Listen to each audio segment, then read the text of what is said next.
Welcome to Western Wisconsin Journal. And this summer, I'm singing in a summer choir. So, of course, I had to ask my friend, Andy Hayes, to come to the show. Thank you for coming back, Andy. As always, it's a pleasure, Bobby. Thank you. Oh, this is going to be such a fun conversation. Well, most of you know Andy as the Director of Vocal Activities, Choral Activities at Hudson High School. He is also the Artistic Director and Conductor of the River City Chorale. And of course, I joined it, I believe it was 8 years ago. And I've had so much fun. It's been a good time. It's hard to believe it's been 8 years. Great. I mean, I just have really enjoyed your conducting and your selections, and we'll get into that in a little bit. Now you can continue to expand the River City Chorale with new offerings and more concerts. And could you tell us how the nonprofit group has grown and become established as a successful group in this area? Well, like you said, 8 years ago, it was kind of started as the Hudson Community Summer Choir, trying to get a few people together just to perform for each other, perform for our community. It was a brainchild between myself and Dr. Mel Olson. Oh, yes. And we thought, you know what, if I can get 40 singers together during the summer, we could throw on a little concert. Well, that first year, 8 years ago, I think we had about 130 in that choir, and we pretty much maintained that 130 to 170 for that total population for that summer ensemble, which is great. So this is in our 8th year. We have the large non-audition chorale. It's open to anyone who has maybe some previous high school, church, community choir, collegiate singing experience. There's no audition. Everyone's welcome. Other ensembles that we have in the ensemble are also the ensemble singers, which you are also a member of. Yes. And we started that group actually 2 years ago. Yes. So we've had 2 seasons now of that ensemble. It's an audition group geared more towards those adults looking for a faster paced, more advanced level of literature. I think last year we had around 20 singers. This year we had close to 30. So that ensemble is growing as well. And then also in our, I think our third or fourth year of youth choirs. Yes. So yes, the ensemble, the organization itself is growing.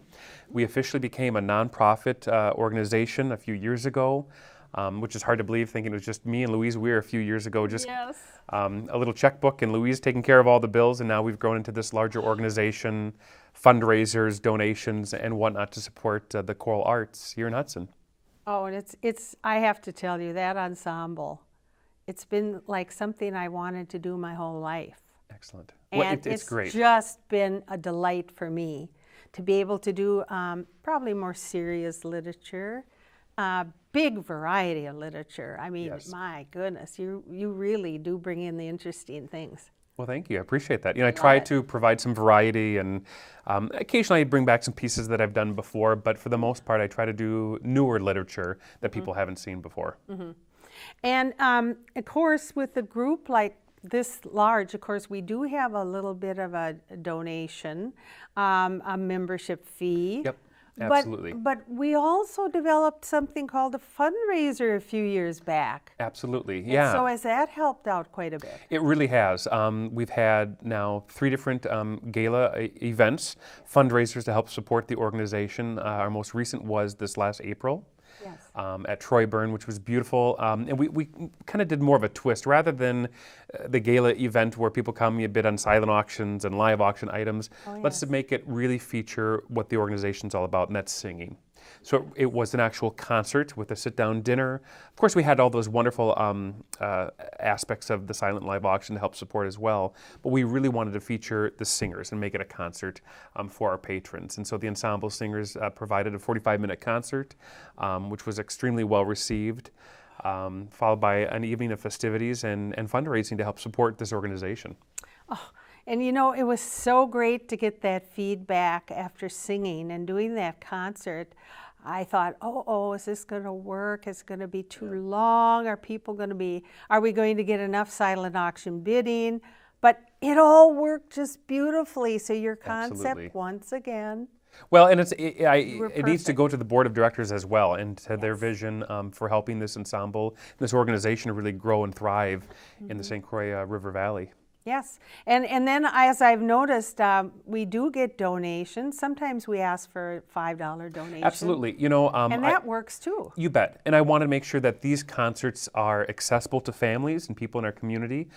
So our upcoming concert in July for the summer choir, for the large chorale, will have a $5 ticket, which is, I think, more than reasonable for an hour and a half concert by a great ensemble. Oh, I do. And so that helps offset the cost for rental facilities for the high school that we use for some of our performances, the First Presbyterian Church that we use for our rehearsals, and all of the other fees that are associated with a large group like this. Mm-hmm. And a lot of people don't realize the cost of music. Music's expensive.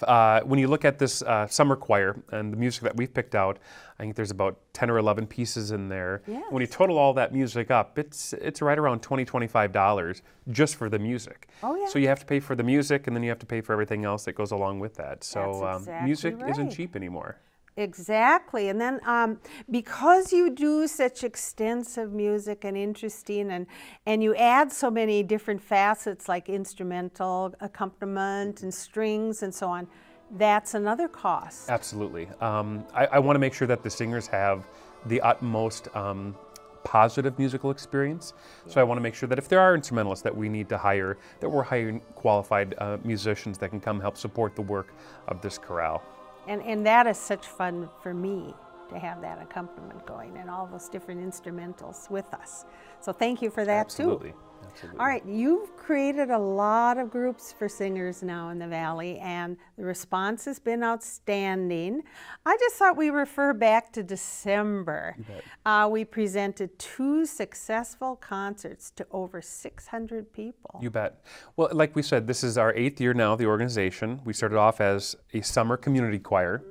And that has grown to that ensemble presenting summer concerts, not just one in Hudson, but we have actually 2 performances singing also in Minnesota and expanding over the river as well. Yes. And 2 years ago, we started the same ensemble performing a Christmas concert. There was a need and a desire by a lot of those summer singers to do an actual Christmas concert. Oh, yes. And like you said, this was our 2nd year of doing that. We had 2 performances sold out down at Bethel here in Hudson, downtown campus. Along with our youth choir. It was a great concert. It gets close to Christmas Eve. I think it was like on the 20th or 21st, something like that. Perfect. People loved it. They loved the fact that it was so close to actual Christmas and it was a Christmas concert. It really, truly was a great musical experience. It was, and a lot of people when they think about singing and Christmas, so you really attracted a lot of singers for that too. Absolutely. And it's interesting because the summer choir and the choir that gets together for the Christmas concert, some double up and sing in both. Sometimes it's a whole different choir. And so it's unique and interesting working with those new people as well. Every year we get at least 20% new members that perform in these ensembles, which tells you that there's an interest and there's a desire out there to sing. People love singing. They like singing quality literature. And from the ensemble that you're in as well, the audition group, yes, we perform some challenging literature. Oh, yes. But even the non-audition group, we're singing some hard music that the expectation is high. And people want to achieve that. They want to work hard. They want to do well. And so I think that's why this is such an attractive organization, is because they know that there are high standards and they're going to be met no matter what ensemble they participate in. Well, a lot of this has got to do with the way you work with people and the way you make us want to be better, and you challenge us all the time, and yet you make it fun. Yeah, it has to be. It has to be enjoyable because these people volunteer and they pay a fee to be there. Right. What I want them to learn. I want them to learn more about vocal technique, about literature, proper singing, and singing it in a group, and how that is a team effort in working together. Absolutely, I have high expectations and standards. There's a lot of yelling and screaming, but we have a great time doing so. In all my experiences in high school and collegiate and in grad school, I had great conductors to work with that challenged and pushed me, and I really want to do the same thing for the people that sing for me. Yes, and everybody loves that. I mean, even if you're hard on us, because you can turn right around and make a joke out of it. Oh, and you So have to that keep it works. light. You have to Yeah, keep it that light. works really well. Now, how do you choose the selections for summer choir? And like I said before, you have such a variety of music that's enjoyable and challenging. Absolutely. So let's talk about the program for this summer. So you think about, okay, I've got to pick music for this large non-audition choir. I have no clue who's going to be in this ensemble. I don't know what the balance is going to be like between men and women, soprano, alto, tenor, bass.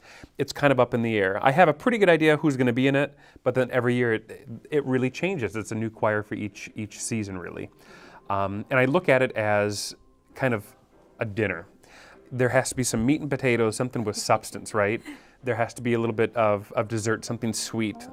There has to be something savory, something that everyone's going to enjoy. So when I pick out literature, I want to pick out music, that's some challenging literature for the people that are skilled musicians that have extensive music and singing background, something that's going to push them. But at the same time, we have to find some literature that's maybe a little bit more easy, where the other singer who maybe hasn't sung since high school or college, and maybe it's been 10, 15, 20, 30 plus years since they've sung, find something that they too can be successful at, so that it's not all overwhelming. I try to come up with themes for my concert, and not necessarily everything matches. This year's theme basically is under the umbrella of celestial sounds. Oh. Sounds from the heaven, sounds from the sky, something that transcends and lifts us up. So the literature I picked out trying to kind of fit under that umbrella of celestial sounds. And so there's a variety. Some of the music we're doing this year, one piece that I'm bringing back is a wonderful arrangement of Praise to the Lord. Oh, yes, one of my course, favorites. A great Lutheran hymn, arrangement by Mac Wilberg. We'll perform that with a brass ensemble. A lot of people knew that tune, so I knew that would be pretty successful. Some of our challenging pieces is a piece by Dan Forrest, who is a new composer. Well, I shouldn't say new, newer composer. Yes. Putting out a lot of great choral literature within the last 5 to 10 years. His piece, Arise Shine, is a great work. It's originally scored for chorus and brass ensemble, then he later orchestrated it for full orchestra and chorus. Oh. So we'll do it with brass. It's about 8-9 minutes long. Some really challenging music going on there, lots of different divisi parts where we have sometimes 8 different parts going on. And counterpoint. We don't do a whole lot of counterpoint singing anymore. We think chords and, oh, that sounds nice. And so there's this middle section that really challenges the singer with this counterpoint. And of course, you have to have something for the audience as well. So when I pick out music, I think the ensemble, I think myself, I have to enjoy doing this music. If I don't enjoy this music or enjoy teaching it, why do it? But then I have to think about the audience as well. Sometimes at the high school, you get that audience member who is really geared in towards singing, they get it. Down at the band shell, it's going to be a whole conglomerate of anyone. And so music that's going to educate, inspire, and also entertain all at the same time. Yes. So I try to find a little bit of something for just about everyone. Yeah. So is that why you have Ain't Misbehavin' in there? You bet. Ain't Misbehavin', I think that right? is kind of a fun one. Kind of a jazz standard. A lot of people know it. Even people my age and younger, they know that piece. And it's great. It provides complete contrast to some of the heavier literature that we do as well. You know, one of the other pieces that I selected is a piece by Stuart Chapman Hill called Always Be My Home. And the choir opened it up, they looked at it, and they said, unison? I mean, it's just a unison part. You know, choirs, we don't sing unison. We're used to at least 4 parts, sometimes, 6, 7, 8. But we need to sometimes pull back. Let's do something more simple. Unison singing, which is actually very difficult to do, to get 135 singers to sing the same thing at the same time and in perfect pitch.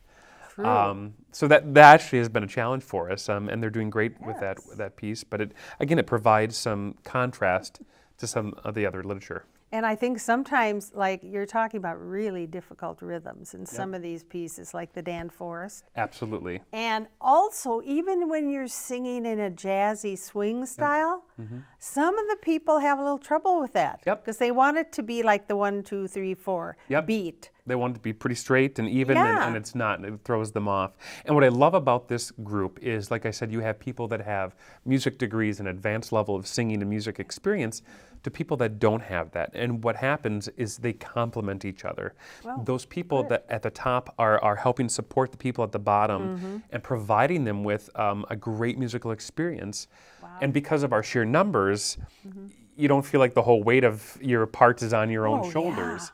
And I think that's also what's appealing about this large ensemble is it's for anyone and everyone. And I think that's why it's been so successful these past few years. Yeah. Oh, yeah. It's very enjoyable. Now, Summer Choir is presenting 5 concerts the end of July. We're going to have a busy week, aren't we? Yeah, we started with just one concert and then kind of we went down to the band shell, Right. expanding a little bit more. And like I said, going over to Minnesota and trying to get the name out. I mean, people in Hudson know the River City Chorale. People outside of Hudson maybe not so much. Yeah. So how can we get our name out and to further our mission of really educating and enriching the lives of others through great music? So we have our 2 concerts. I think the first one is the 25th, and that's Yes. at the high school here in town, 7 o'clock. We do charge a $5 admission for that concert. And then on Thursday, a part of the music summer series in the city of Hudson, we're performing at the band shell, which is always great fun. Always get a great turnout. And people think a choir outside, you know, not always the best acoustic, but we have it amplified through microphones and a sound system, yeah. and the people love it. It's just a great evening of music. Yes. Kind of, like I said, to get the word out, we're going over to St. Paul again and performing at Como Park, and that is on Sunday, July 31st at 3 p.m. That, I believe, is at the Dockside Pavilion, which is beautiful to sing It's gorgeous. right over the water. We did that last year, and we're very well received. Yes. And now we're doing a 3 o'clock concert. I think that's one of their bigger performance times. Well, and that audience over there was so They loved it. enthusiastic. They were great. I mean, there were standing ovations and everything And else. you know what is great about that place is they've got a restaurant there. You can go grab some dinner. You can grab a drink, a beer, a glass of wine or something. Come and listen to the choir. Enjoy the beautiful scenery and enjoy some great music as well. Also, that same Sunday, the 31st, we've been invited by St. Andrew's Lutheran Church in Matamidi, and we're going to be singing as a part of their worship services at 9 and 10:30 on that Sunday, the 31st, and help sharing our gifts of music with that congregation as well. Oh, that's going to be something new for us. It will be. It's not a full concert.